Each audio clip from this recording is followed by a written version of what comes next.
สบายดีทุกคนเห็ดพวกทุกคนเมื่อกี้นี่พระเจ้าเอามาขายให้ทุกคนชาวบ้านอยู่ไหนนี่เอามาขายให้โล160,000บ่าวเอานะเพิ่นเอามาขายให้เอาซะวะช่วยเดือเขาเจ้าซะ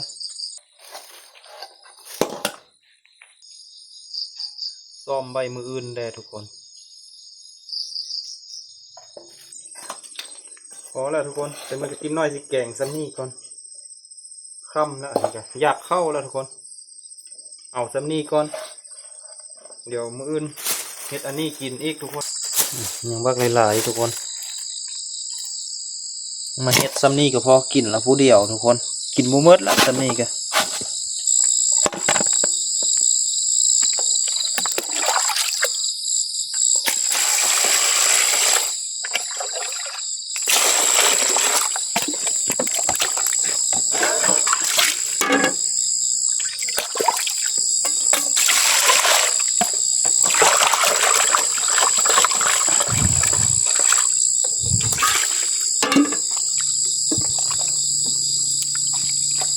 แม่งไหม้นี่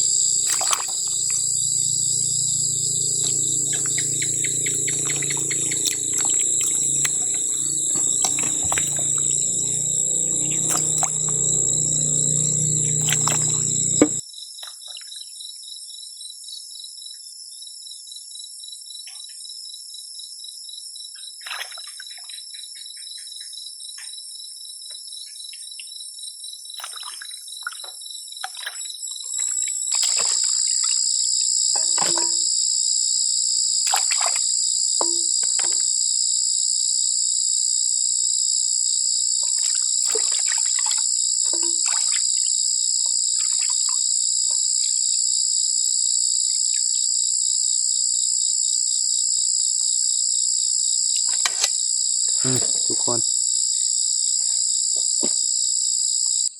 แกงเส้นนอไม่ดองทุกคนนอไม่ส้มนอไม่ส้ม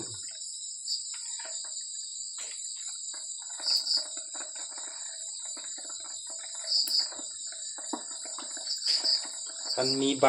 มะละทุกคนใบมะละใบมะไข่นะใส่ให้มันขมแซ่บแกงเห็ดพวก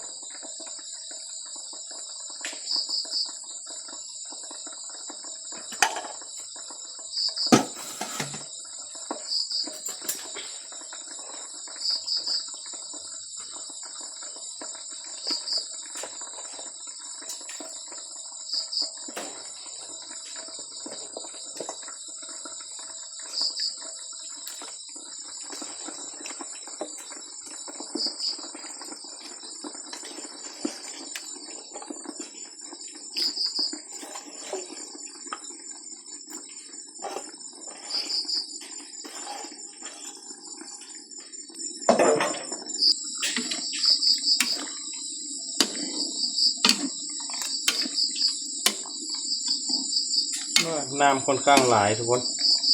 ต้มให้น้ำมันแห้ง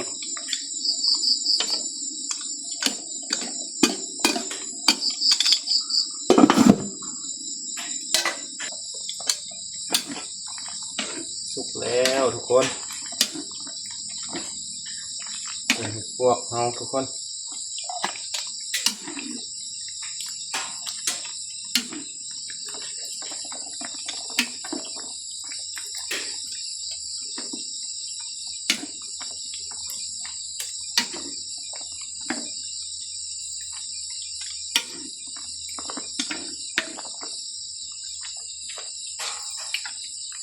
เป็นทีเรียบร้อยพ่อแม่พี่น้อง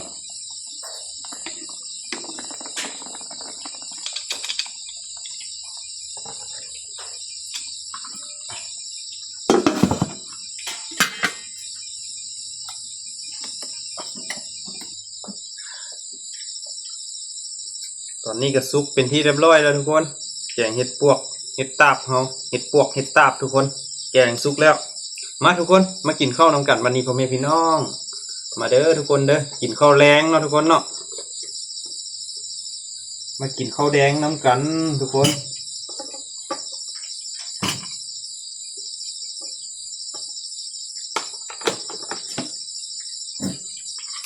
กงเห็ดพวกแซ่บๆมื้อนี้ทุกคน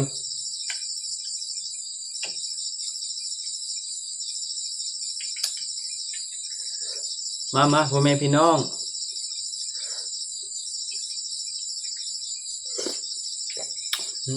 แซ่บทุกคน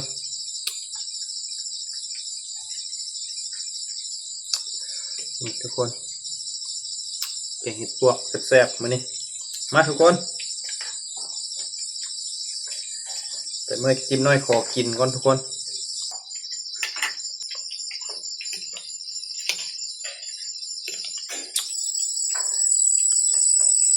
แซ่บทุกคน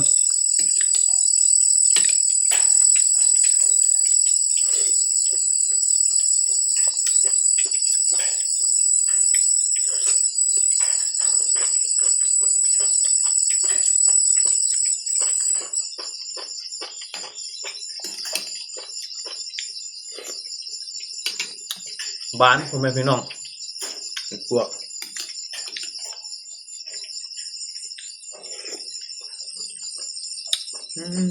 แซ่บ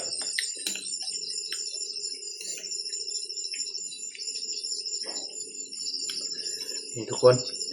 คำใหญ่ๆเลยทุกคนคำเยอะๆเลยคำนี้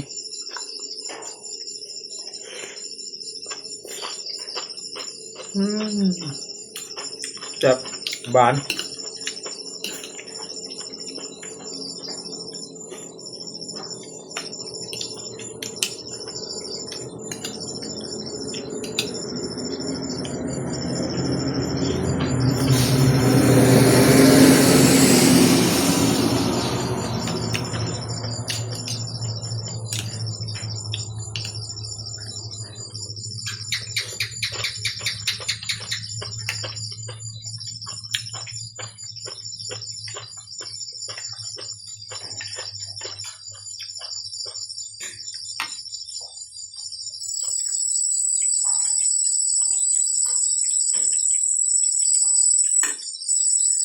แมงไหม้หลายขนาดทุกคน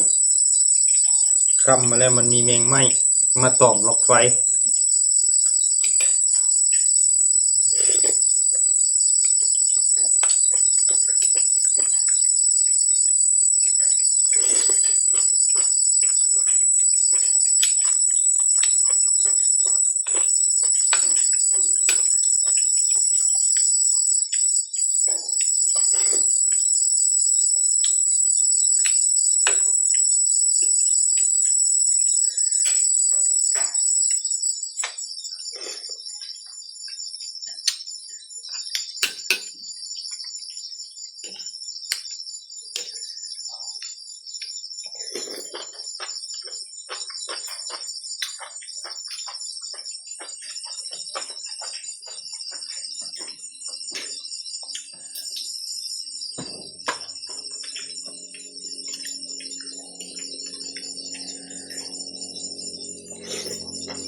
ทุกคน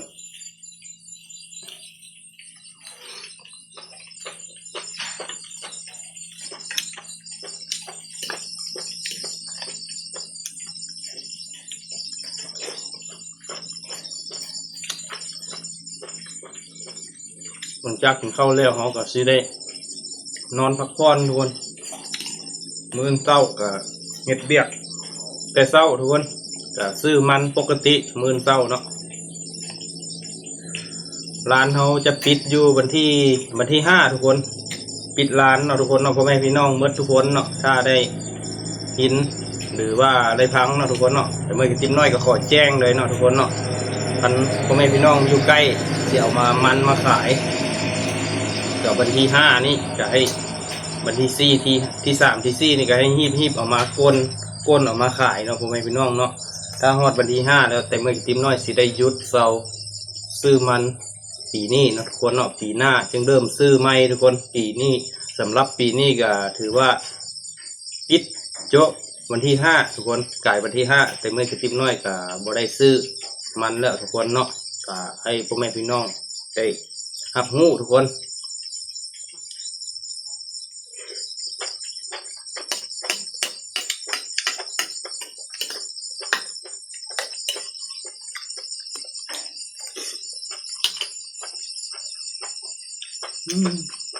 กินมุมเบิดทุกคนผู้เดียวกิน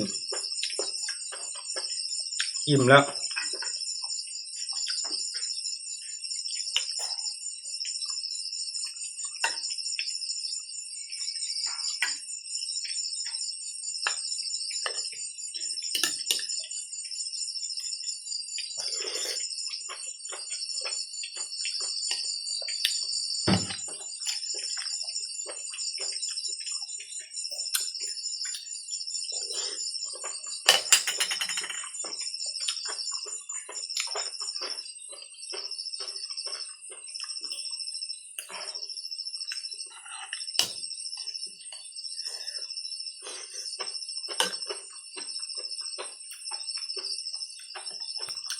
อิ่มแล้วทุกคน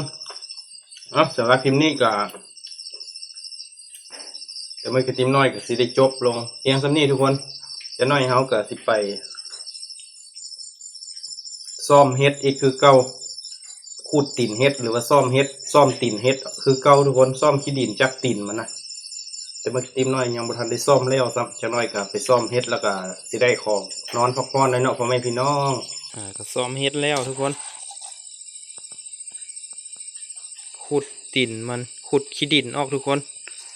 ประมาณนี้มื้ออื่นเช้าเราจึงล้างแล้วจึงเฮ็ดกินทุกคนเพราะว่าสิล้างตอนนี้เลยยันมันอื่นมันสิเน่าทุกคนคันถึงน้ำนะมื้ออื่นเช้าเขาล้างเขาจึงเฮ็ดกินเลยอันนี้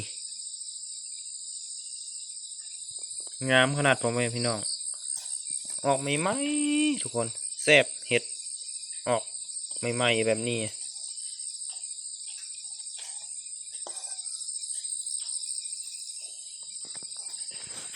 เอาทุกคนแต่เมื่อกระติมน้อยกับสีได้